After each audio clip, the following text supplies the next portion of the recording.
a fait un projet vaste. Donc, projet à Mounel, autre que de façon que l'État congolais va nous prendre en charge et à côté de Bissoko de Misolo. On a pour investir, on a faciliter et à gérer mon bon bien. Parce que vous avez l'administration, ils ont la part logique. Et que dans la part au cas où, on va s'en aller sur l'être, ceux qui construisent l'être. Ah, je vais rendre la visite à Eperoyo Kabino. Mingi na Batuna Mituna, en ce qui concerne la nomination des Kaki, pour éclairer l'entière na Makambo et Sile Koleka. Donc, vous aurez la parole. Ce qu'a lobby après avoir Loba, il vous a parole pour vous tourner quelques questions. Mais il y a la procédure à cadre par rapport à la nomination et par rapport au gouvernement. Est-ce qu'il y a des personnes qui se retrouvent pour tout le monde? Maramboy qui est à Philadelphie. Donc, il y a quelques questions à la peau. Il y a déjà pour solo là. Donc, à la semaine prochaine, tu as Mbappé, président Ligue. Tu as la série à Royamba. Tu as espéré que lobby Koyambo to Royamba et vous appelez Bambou Manango. Na yango de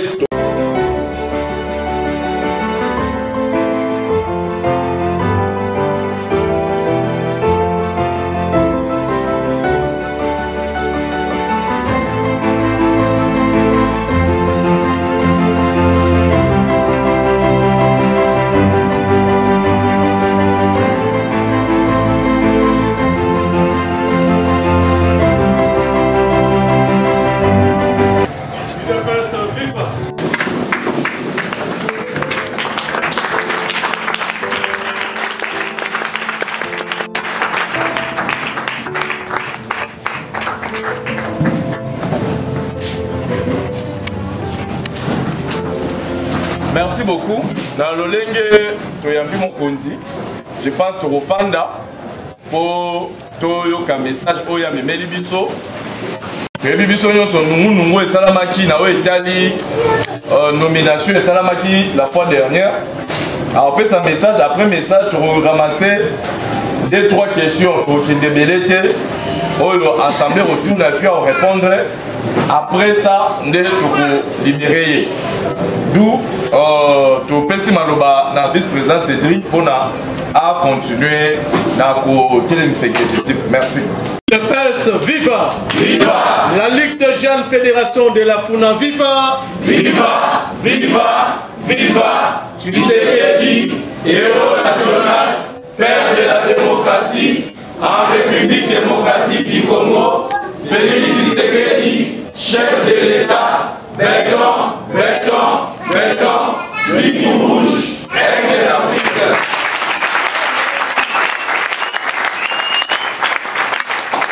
Est-ce que vous s'appelez la Koyamba Mokonzi? Est-ce que une fois de plus, tu occupes Yamba et Suna Maboko?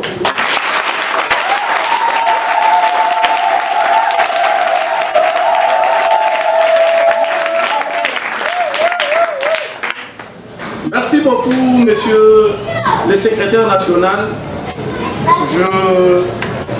Nous aurions parlé en lingala pour que je sois un peu très à l'aise. Biso Bilenge, il y a eu de PES, Fédération Yafuna.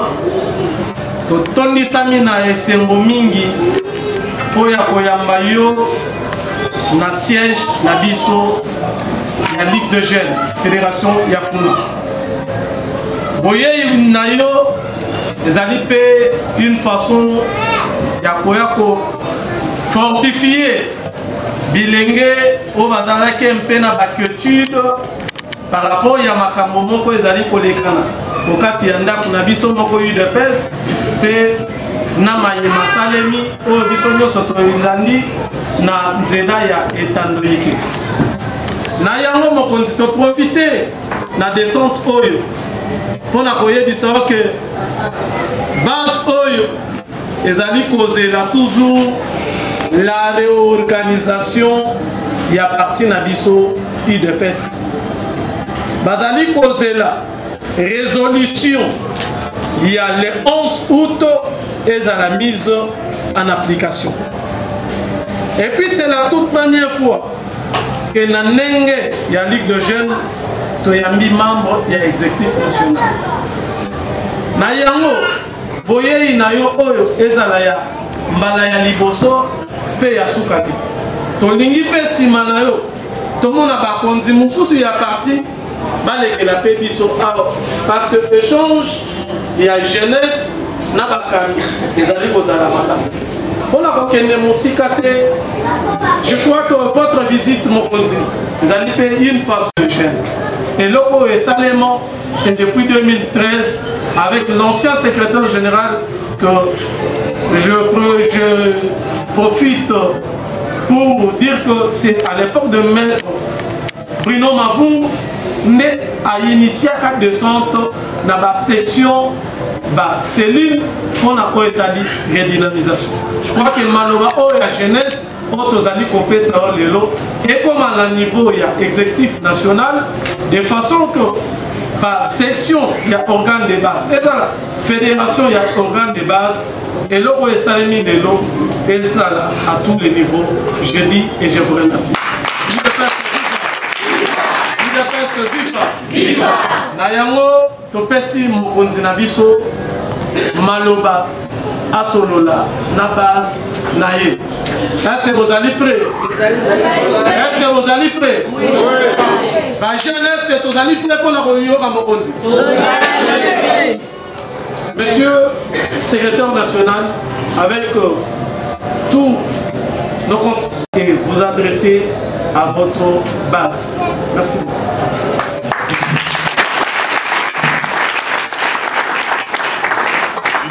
Viva! Viva! UDPS viva! Viva! UDPS viva! Viva! Viva! Viva! Tshisekedi, héros national, père de la démocratie, en République démocratique du Congo, Félix Tshisekedi, chef de l'État, béton, Bic rouge, aigle d'Afrique. Yambo na banda na communication na ngai nalingaki nano s'excuser pour un léger retard avec lequel na communiqué oyo indépendamment d'ailleurs de ma bonne volonté. Problème ezali président na bino moko yende asalisinga ba retard nyonso ngayangani nazaki nanga déjà quelque part na vandaki nazozela ka mabenga ngana ya. J'en profite de l'occasion pour na féliciter yé na mobilisation, non seulement la mobilisation mais la détermination na engagement na yé parce que fédération na bino en tout cas Ligue des jeunes Funa et yebani que boza batumoko oyo bozalaka na détermination makasi en ce qui concerne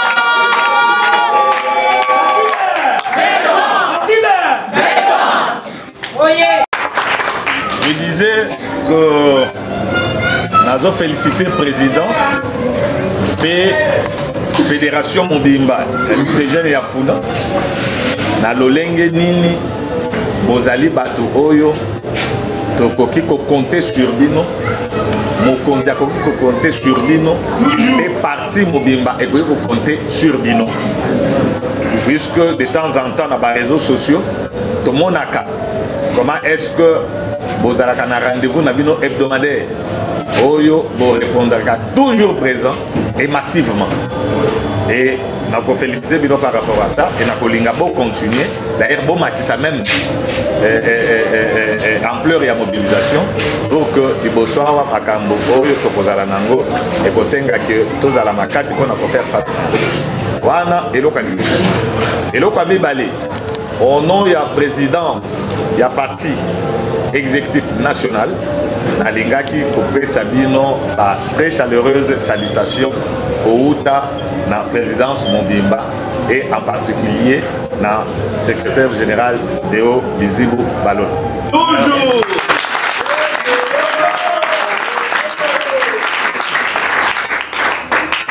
Nakadisi communication na ngai ekozala na 3 points.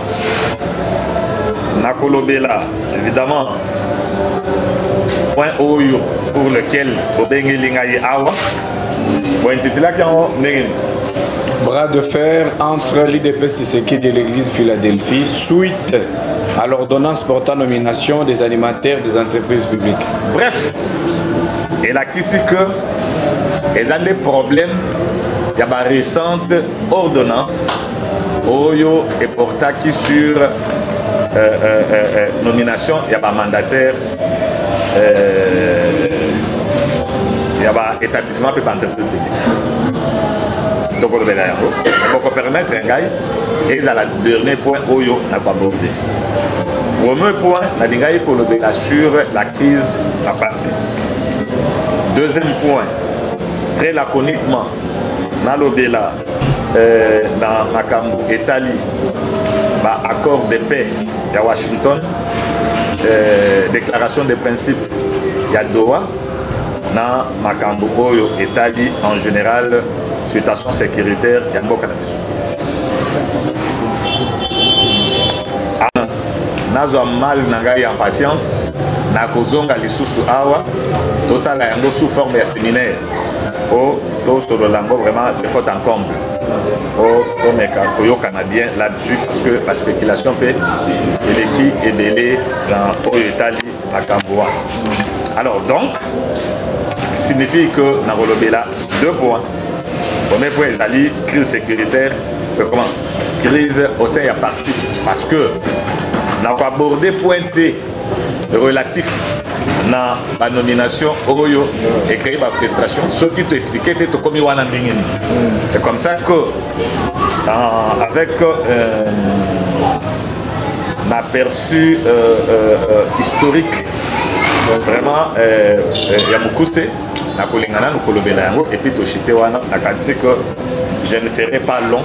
Parce que Basibino déjà temps et délai n'est pas présent à Bino. Concernant le premier point, crise, la carte est partie. Crise est bandi wapi, crise est outi wapi. Parce que je sais que Tozalaki ensemble, Tozo Salamosala ensemble, jusqu'à ce que Tozi pouvoir et Tobandiko diriger Mboka. Et là, quand liboso, ezali makambo oyo tobandaki koyoka epai na bino base. Biso en tant qu'exécutif, motonyon surtout, en commençant par le chef du parti, secrétaire général, na présidence Mobimba, motona moto azalaka, na cellule na yé. Et donc, l'UDPS est tellement bien organisé que nous surtout à identifier maintenant, tant que nous chaque dimanche dans la cellule, nous yoka. Ma revendication, il y a base. Il faut que yoka base à Zolo Banini. Le bandit ko yoka bien. Tant que nous yoka bien, ce qui peut te coûter na j'ai dit pour la réunion hebdomadaire na biso d'après Mebeko ils ont dirigé parti et c'est que tout naka chaque jeudi to banda ki peko même ba désirata na binoa mais tant que tozo mona que tozali maloba na biso ezali ko accrocher te to c'est comme si ma camion Tozoloba Bazolanda Yangote na mokonzi azali ko diriger parti comment qui na moment moko oyo esengela qui tous notre courage en main en tant que responsable pour que tout le bas trop ça n'est trop et ça s'arrête là. Ça signifie quoi? Très concrètement, ça signifie que c'est d'ailleurs à l'instar il y a ce qui s'est passé avec le père fondateur et à partir des 13 parlementaires. À Touana, ce n'était pas des minables. C'était de très grandes personnalités. Namboka Oyo, un régime, il y a Tangouane. Mais lorsque Monique Makambo Badaï kokende bien té, qui ministre, qui je ne sais pas moi DG, qui ceux qui parlementaire, Bangognon surtout. Il y a qui côté le un jour. Et non, ça papa. Surtout que Bazaki est très populaire et même charismatique. Bangognon surtout. Elisa qui bango comme étant parlementaire. Alors que Baouta qui est le ministre au Boenaboye tout ça, Monique. Mandat wana nominatif. Ils ont réduit bango. Na c'est pas moi d'aller l'eau. Bazal sous la liberté. Il y a expression et il y a opinion. Balingaki bazala libre d'esprit. Baye balako que s'exprimer. Pour na kolobelo ko yo bango babale ko na bienté na marche ya mboka. Ango ba komi na parlement. Abandi bayokani non ndenge za boye nous devons dire la vérité au chef. Mais ba yebisa ki président Mobutu ba kanisi na bango. Apprendre ou à laisser, mais ils sont tous s'assumer en tant que parlementaires. Ils se sont assumés. Batala qui va avantage bazaki. Batala qui va privilège bazaki. Babanga qui peut liwate parce que c'était sous une dictature atroce. Peut-être Oyo Afrique nanu ezoité. Mais Batouana bazaki courage jamais. C'est comme ça que, inspiré par l'esprit, il y a un père fondateur, tant que tout que parti qui est bien dit, de bon tout est débat. Problème mes amis, Mokonzi, tango à Monaki, que a vu ma responsabilité ya mboka constitution ezali kopé qui ça y est na ba fonction à kozwa a continuer sur ce que dirigeait parti connaissant bien son parti et connaissant bien ses brebis mon conservé non na ndenge na zomona CEP président SEP président à CDP secrétaire général à parti aibi banungu nungu ezaki na kati na bango soki na lobi bato yo bisato ba vanda po ba diriger parti ekotambola te parti ekotambola te eloko esengeli awa ezali nazwa décision on peut mikolo etikala ki sous ebele te pona apprêter serment et c'était une décision très courageuse salvatrice pour le parti. Mais Asignaki, mandat spécial Wana pour la population. Sinon, je vous dis, des ordres, mon collègue, qui compte dans la partie,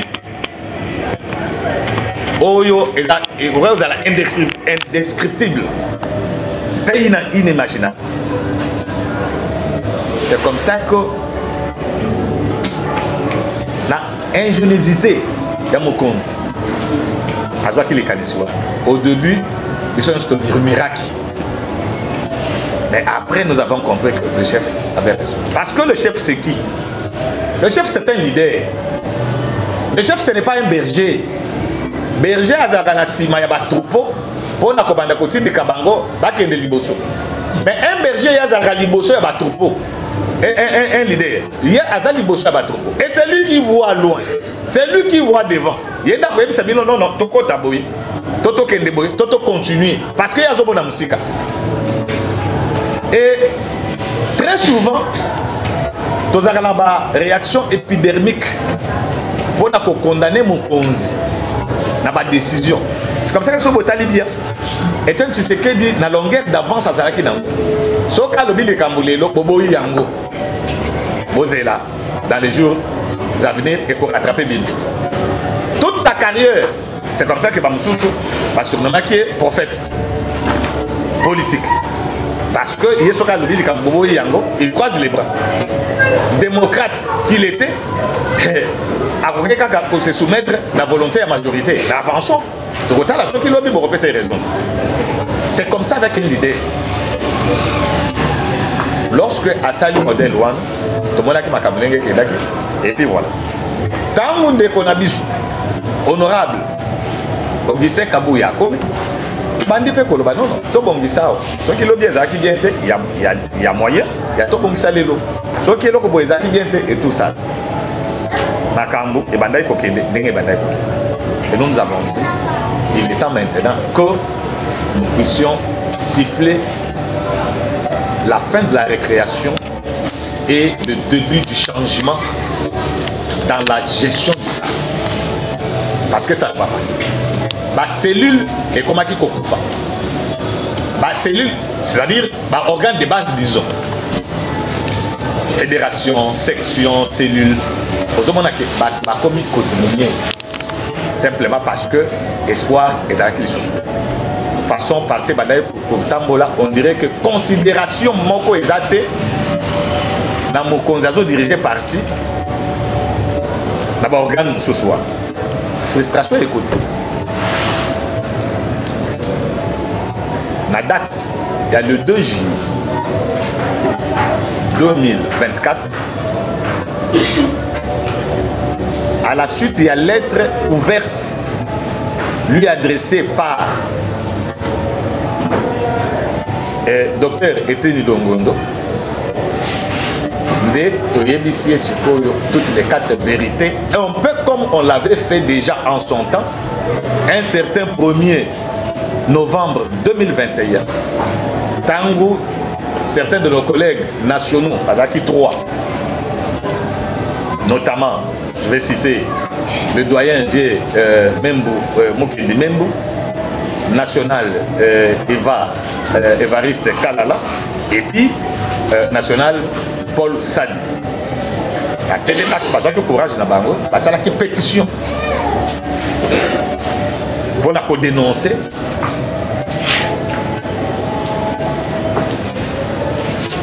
Un certain, en tout cas, dysfonctionnement, il y a parti. Et dès que tout ça qui paie en juillet 2024. Non, ça va pas. Tango, honorable Augustin Kabouye, a moniqué Bissognon surtout. L'exécutif dans son ensemble, je dis bien dans son ensemble, même pas Moko. Azalaki, dans le langage Bissognon surtout. Comme un selon.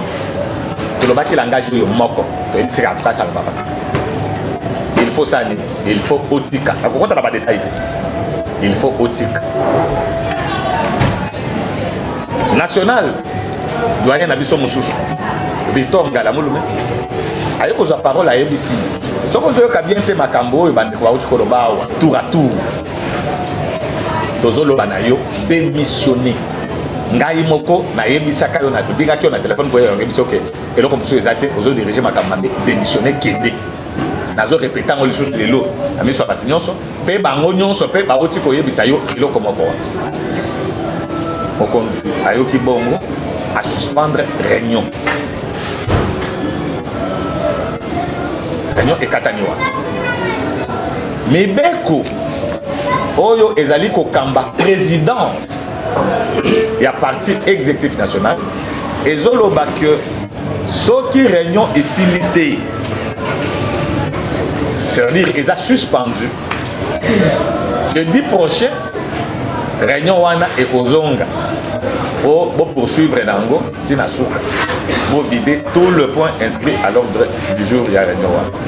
Ceux qui Mokonzi aboyi ko convoquer réunion wana pour poursuivre nango puisque katanaki Bokota la katikati nabino les doyens d'âge, c'est-à-dire Kulutu. Motoyo aleki batunyon son ambula. Yende akokoma na compétence wana ya convoquer réunion on a vider ba ordre ba point oyo ezali inscrit na ordre du jour. Donc comme jeudi 11 juillet ayete boyi boya parce que ayebaki déjà eloko ezozela ye azana ndako biso toza na permanence réunion esalemi réunion esili déclaration tosali yango presse pe eza libanda mais nous sommes des responsables tokosala makambo te tokola tozobanga moto mokonzi esengeli koyebisa ye vérité tokokende biso nyonso te toponi bandeko mibale katikati na biso bokende kopesa mokonzi sango ya barésolution touti kozwa à l'issue ya réunion ya mokolo ya lelo bandeko wana bakende mpona kocomprendre que tosalaki makambo comme des responsables eza makambo peut-être ndenge bino boyokelaka yango te. Aujourd'hui je vous donne la version originelle bakei bakutani na ye bayebisi ye que non ndenge eza boye tosilisi réunion oyo tozalaki na yango décision tozwi ezali que au rendre tablier okende opermettre parti et évoluer dans leadership social. C'est là où tout a commencé. Atonaki ba sikoyo ndenge eza boye ngai sikoyo je deviens quoi eza ndenge décision mosusu bokoka kozela te bayebise non kaka décision wana ndepesi ezwami te. De toute façon biso tozala biso ka baporte parole batindi biso ka toya kopesa nouvelle wana décision ezwami place tokabwanaki na bandeko mosusu oyo baza lelo na ngambo wana ezali sikoyo temps quand il était question ya kosigner sikoyo pétition. Est-ce que tu veux comprendre bien? C'est-à-dire, on a colobaki akende, biso nyonso tout, exécutif mobimba dans son ensemble, tous avec le bamako. Mais si tu sikoyo ya kosigner pétition, je préfère être vraiment franc avec vous. Là chaque fois, kolobananga yango yo, ngai na yeba ko bomba bakamte. Bo pesa kangai ba occasion yo te poso bo pesa ngana ko. Et donc, tango ko signer ba pétition, neto kabone. OK. Alors, bango va s'assumer, va signer. Et puis voilà. Mais j'aimerais dire une chose. Il dépêche style et l'eau. Ils ont moqué. Il dépêche tu sais qu'est dit. Je vais dire. Ils ont moqué. Petoza ya kokabwana te. Ce n'est pas parce que conflit moko ya leadership ezali et que bisoto que de considérer que toza batu ya ba camp. Non, il n'y a pas de camp. Est-ce que bino atabato balobi que bazala ngam bimo solo kana bangote solo la kasa to comme biso pe ba national to solo la kasa chaque jour ceux qui m'a fait tous s'inviter ceux qui m'attendent à toquer c'est pour dire que le problème n'est pas problème c'est pas moi d'ordre ceux qui non problème ezali problème politique. Tokoyi kozala na bamakanisi kiseni mais totikali baninga totikali bandeko. Nous avons vécu ça même dans ma famille la biso nyonso nde tobandi bo tozaki na bato bazaki na pouvoir baseki biso toujours souffrir d'opposition et biso zaki na biso d'opposition et donc tokoyi kokabwana mpona wana te. Mais ce qui est regrettable ici c'est que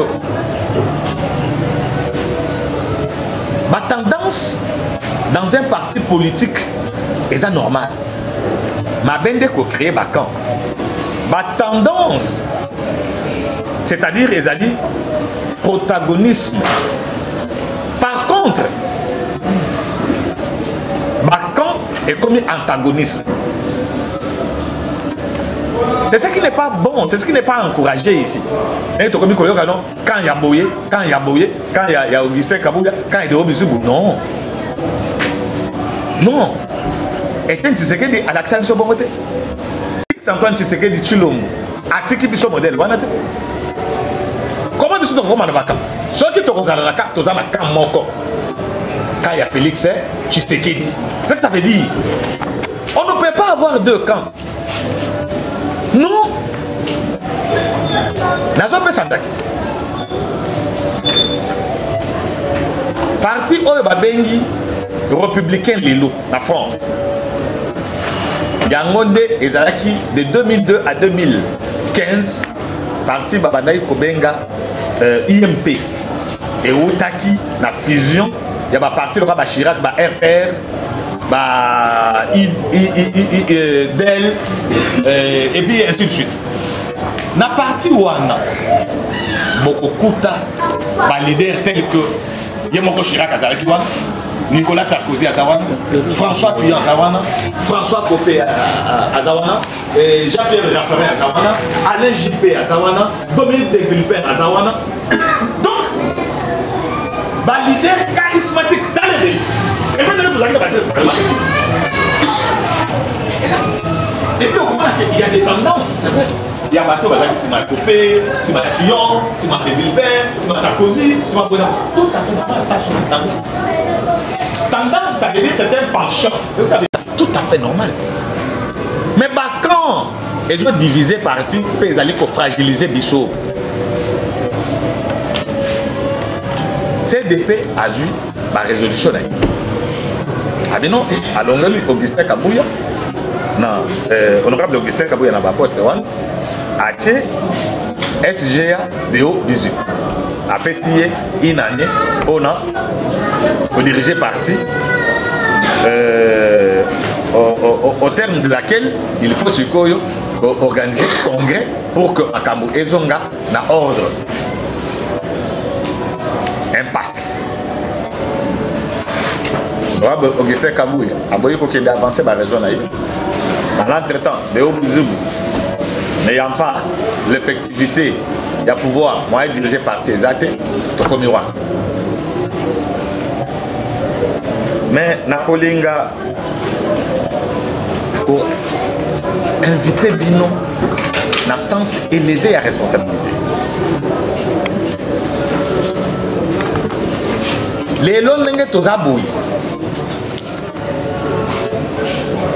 Moutunion Soto, Azoloba, président Akatalika. Président Akatalika. Oui. Président Nabiso. Il y a parti Ezali, Félix Antoine Tshisekedi Tshilo. Président, le même président, en même temps, président de la République démocratique du Congo. Départ Mibeko Nabiso y a parti. Attends, il a problème. Attends, ce cas président, après vous dirigez parti. Mais, na o etali Mibeko ya mboka. Notamment Mobeko Likunzi, c'est-à-dire constitution.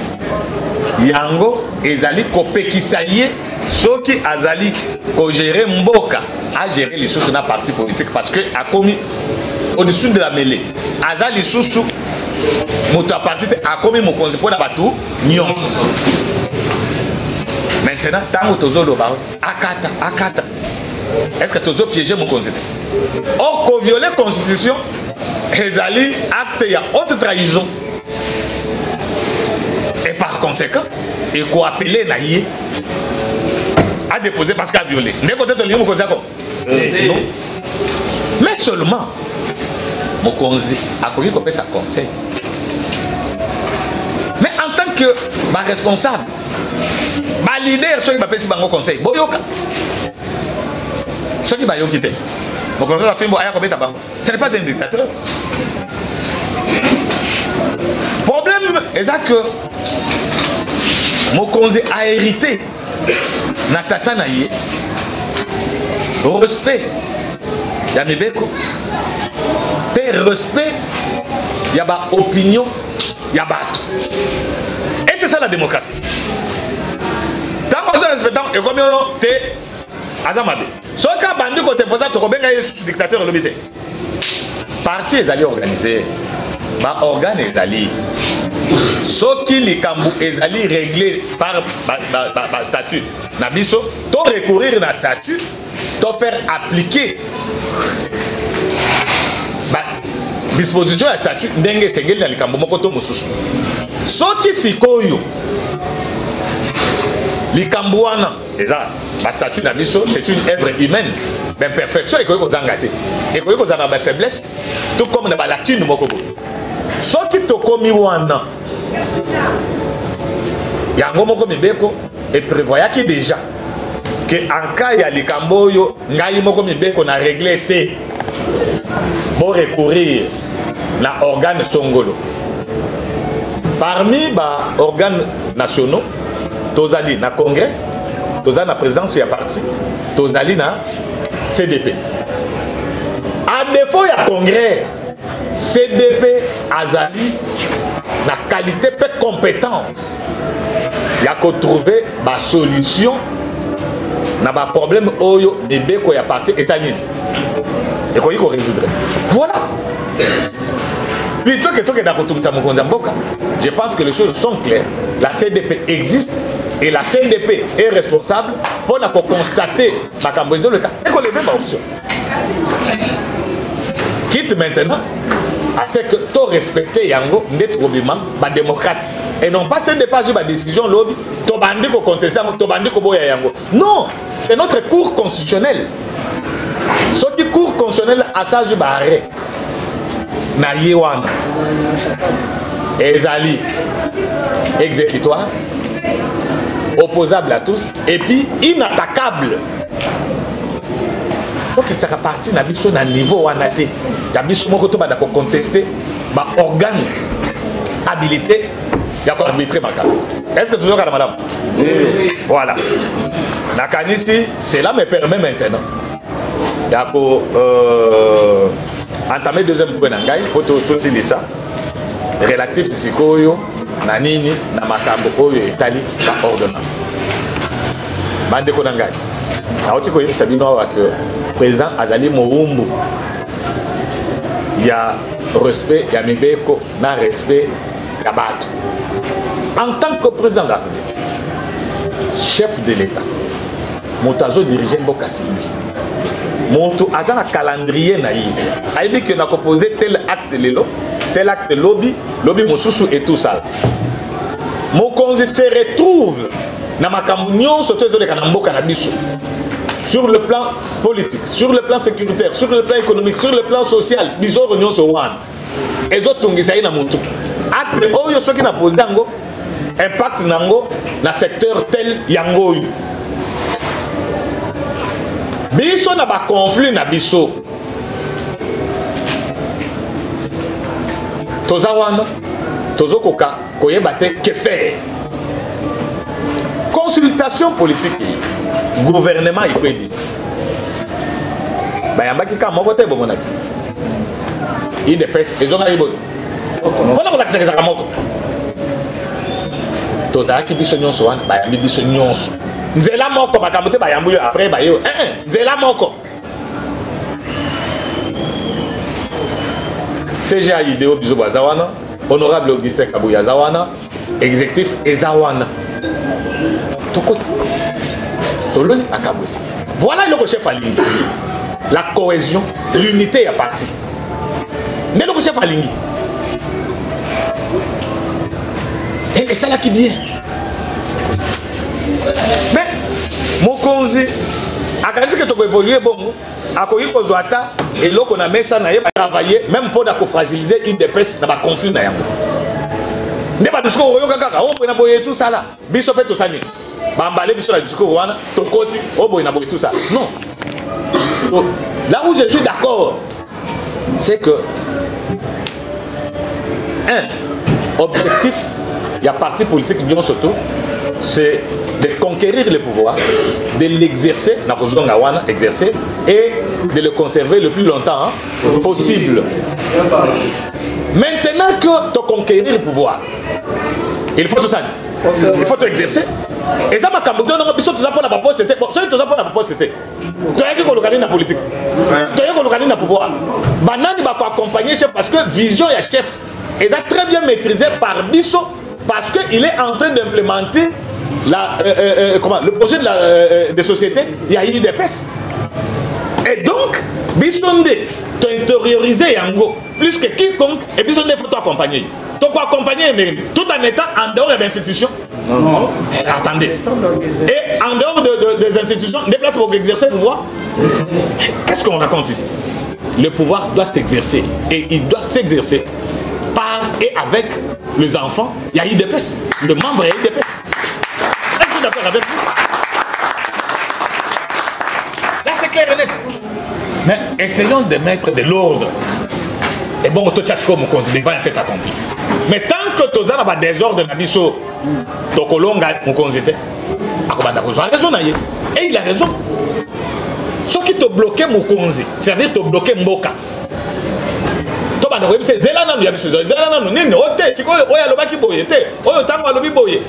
Tout ça là. On bloqué Mboka. Et vous avez la sonne pour la biso. Est-ce que vous avez non, non. La frustration, c'est vrai. Mais on a rappelé que même temps on a bataillé des pèses, il fallait y être, il fallait qu'il boye, il fallait que ça dit Babylone Kowana est normal et ça la kanango. Tout ça lango problème était au point il y a qu'on exploser mon konzi. Non non. Mon konzi n'est pour rien. Balomaka que nul ne peut se prévaloir de ses propres turpitudes.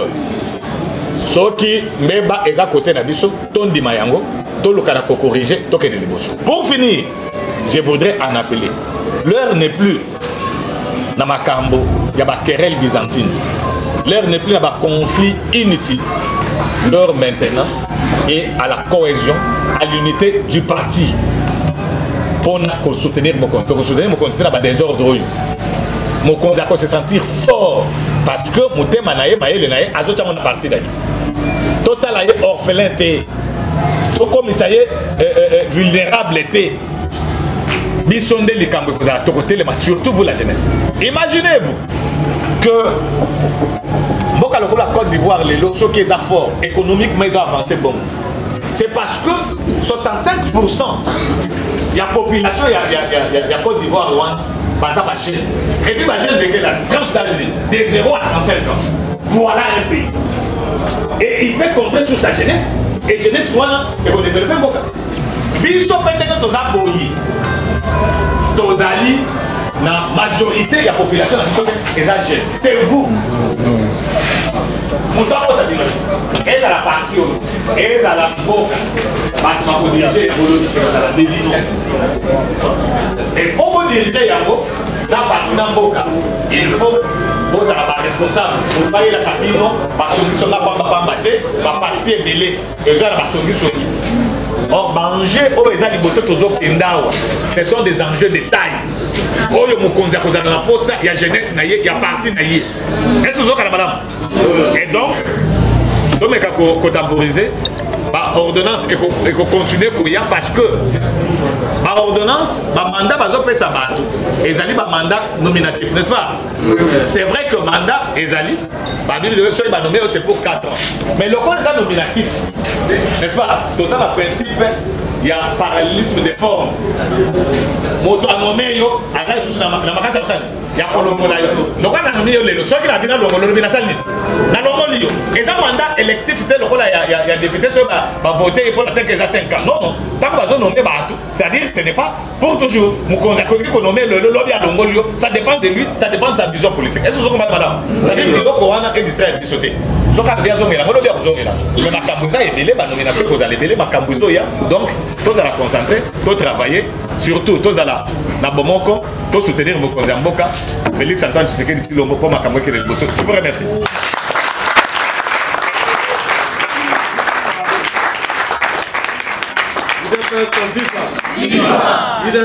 Viva! La Banzingo, Kusani, Mwamingi. Parce que ce que nous dit, tu peux s'appuyer sur Mituna. Tu peux risquer totalement cela. Donc, tu repères ça juste 2 questions à 2 personnes. Moutuya Yambo à Rosamaloba. Ezali fédéral Passi. Azali na Mutuna. Yami Balé. Côté, il y a force du progrès. Cordon Jacques. Bangomi Balé ne va Rosamaloba. Pour la Mituna. Tu bandis d'abord na fédéral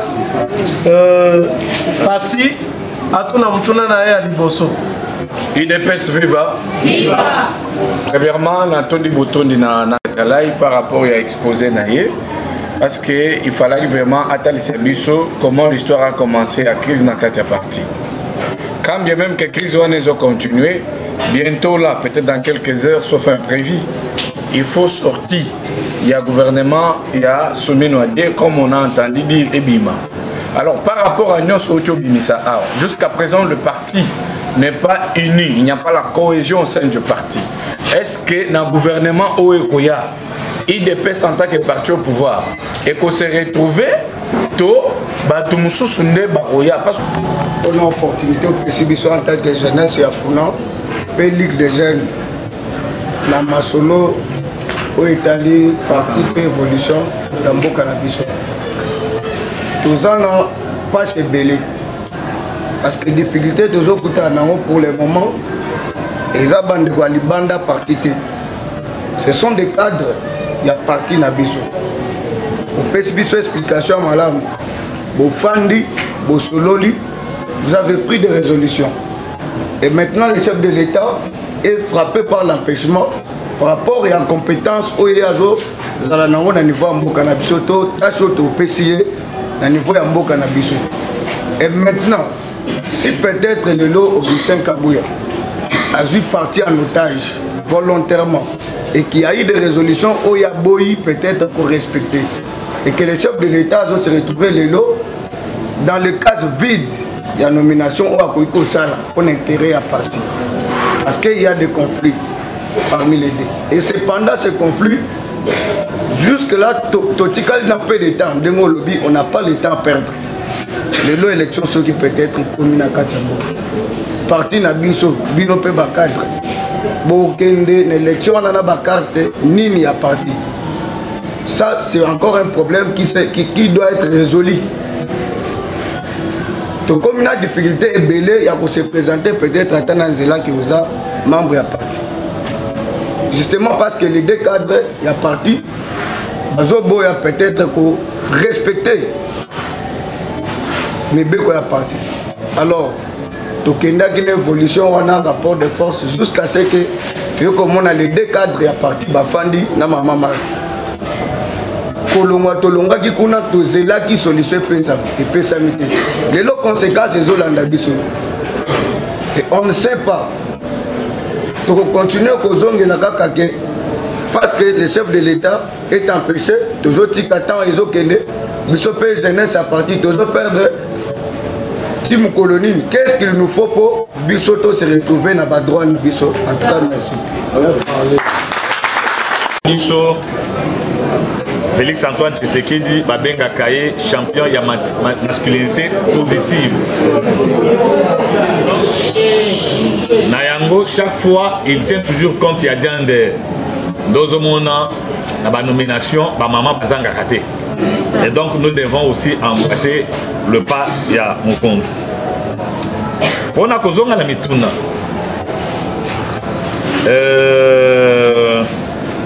Na bandina noawa à conflit ma camion solobi. Bref, quand est-ce que biso jeunesse toko se retrouver pe na makambo oyo etali misala na koyebisa bino bo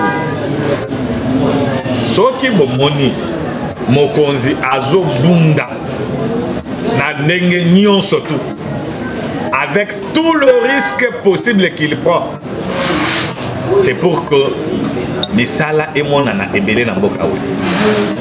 Misala et utaka na l'état te. Bako sabino.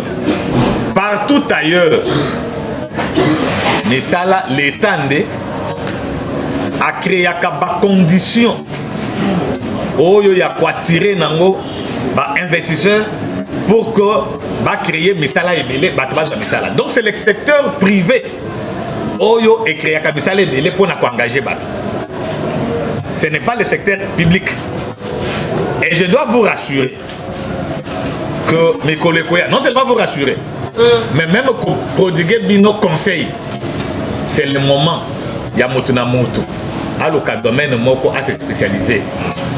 Pour mes salatans wekoya, tu peux risquer baïba biso yango et pas ya bapaya. Ba Brazzaville babanoya, ba Sud-Africain bakoya, ba Sénégalais bakoya. Parce que bakoti que la minoté, ba to misala wana bakolinga bazwa une main d'œuvre qualifiée. Est-ce que ça yokana? Exactement que oyeba ke loka ko sala te bakoza wote, muto représenter CV na ya bien puisque bazana pour ça. concurrence et kozala makasi quand même kozala loyal mais kozala makasi pour entreprise union sonde akolinga asala makambo bien pour à gagner. Alors donc il est le moment pour misala ekoya pe bokozala na choix na misala. Est-ce que vous avez il est comme sous retardé biso ezaka kindoki ya est one ya type wana azobundisa biso depuis 30 ans et le répète sala ye toyebite. Ndé makambo frené biloko ebele. Lokola balobaka l'argent a horaire de bruit. Mbongo elingaka makelele te. Ndé ya bundisa biso po ba investir ba ya ka te ba ke na pa na ye. Siko yango tolingi to couper herbe sous ses pieds to tia pe pa na biso ba investisseur na kuna eloko ezalaka te ba koya awa pe na kanisi bon on est déjà babandi koya aéroport Anjili na mars il y a 2028 vous aurez un nouvel aéroport moderne en Afrique centrale moko côté le matin na kanisi maquette na ngobino bozo monde même aéroport Ortango il y a Afrique du Sud et côté le matin il y a Djoubou. Ça a été déclaré comme ça une maquette dans Goya. C'est-à-dire babandi déjà Koya. Mais ça là et Koya, rassurez-vous, de Kodangay, ensemble la jeunesse Mobimba, que Misale Zoya, Mokonzazo Bunda, pour la bongo, il en est très conscient.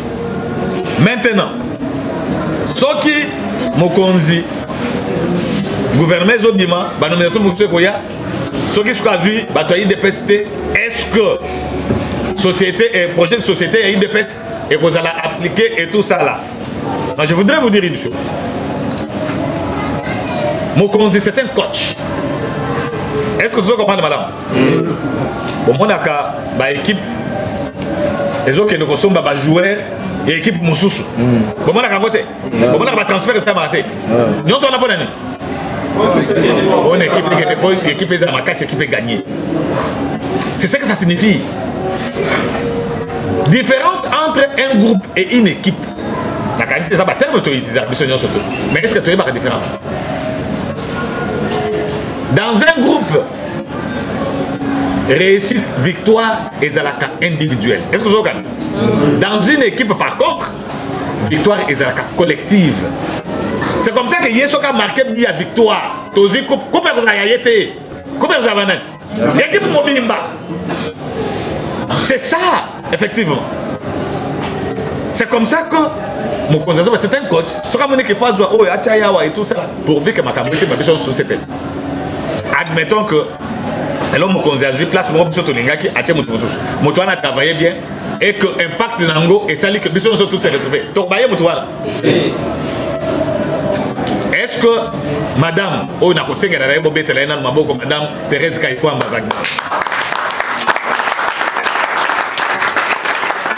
Sala mama wana sali nana boyi yango nana lalaki na kimiate le 27 comment juin nana lalaki na kimiate tout nyon sota sepelaki sengwezaki makasi tout ça là bon c'est quoi yo victoire wana ezalika yaye ezalika bato mosusu est-ce que vous comprenez le qu'on a na ba place wana c'est-à-dire boti que la coach a même makambo. Mais conseil est m'abêter la coach. Est-ce que vous comprenez? Conseil est m'abêter. Parce que Moutou, Azamutu. Est-ce que vous comprenez? Moutou, Azamutu. Et beaucoup qui peut faillir quelque part, mais tu expliquer Yango, bon papa, automatiquement qui boye, mon conseil là et tout ça. C'est comme ça. Mais toi, fixer y était. N'a pas prérogative constitutionnelle à Zanango pour la diriger Mboka. Toi, tu as moi liberté. Mais toutefois, conseil est engagé.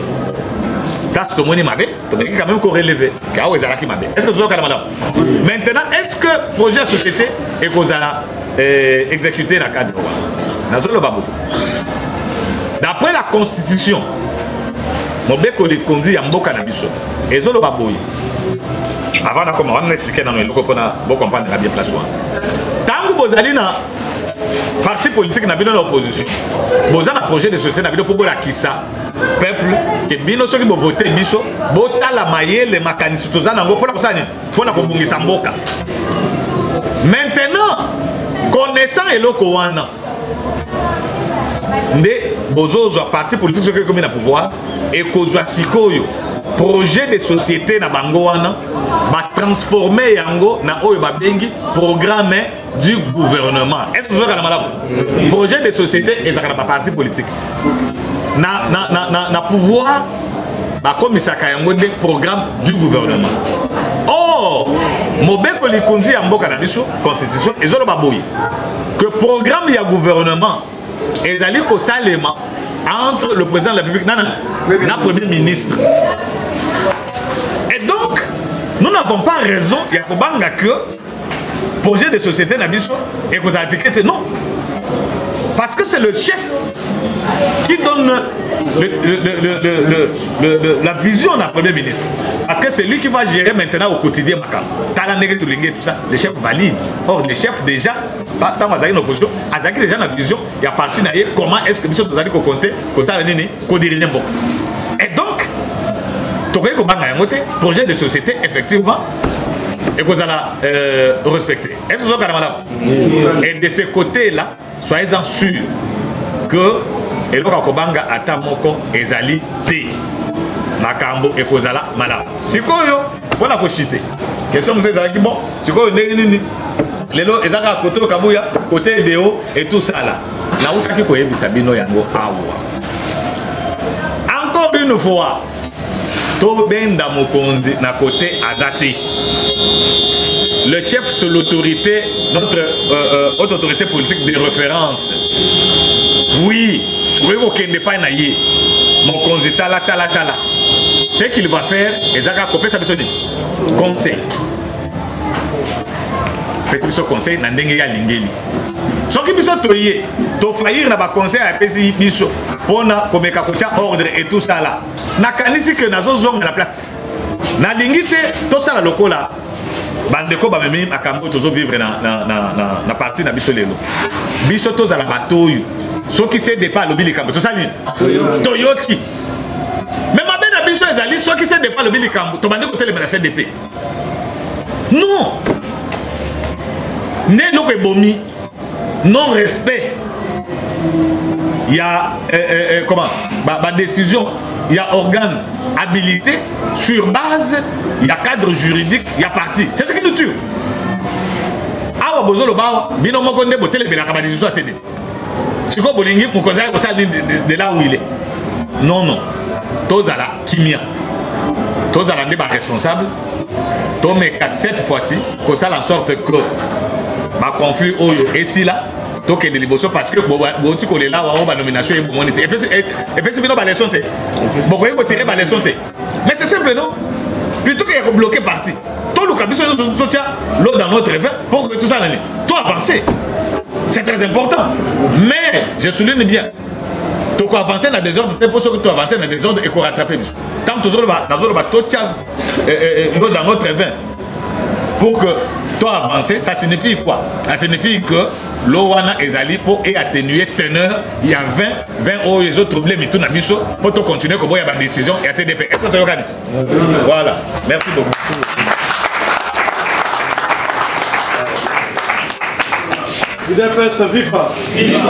Moi lelo héros moyen to masusu lim du parti ezate directement séance ezali levé to sengi to pesika ranzela awa bapaya na biso babima après bango so babimi ne biso nyonso to bandi kobi encore une fois ndambe apambola.